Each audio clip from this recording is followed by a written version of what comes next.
There are more terms, and you heard me mention them at the beginning of the episode, than him simply just being called the Antichrist. Okay.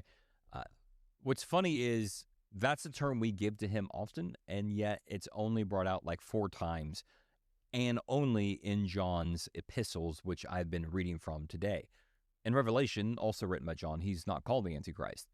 He's called the Beast. And as we run through Scripture, there are multiple occasions where there are many different names that have been ascribed to him. Let me just read through a few of these right now. In Genesis 3:15, which is the very first prophecy of the Bible, he is called the seed of the serpent.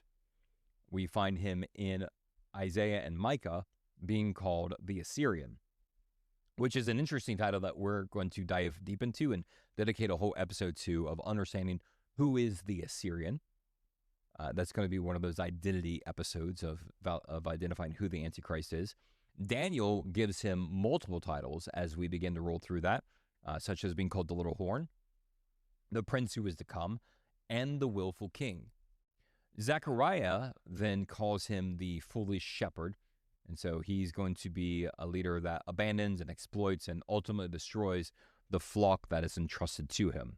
So we find this in the book of Zechariah, chapter 11, verses 16 and 17 there. This is obviously as opposed to being the Good Shepherd that we find in John chapter 10, verses 11 through 15, who is Jesus Christ. So again, an Antichrist who is opposed Christ, but will come to step in his place.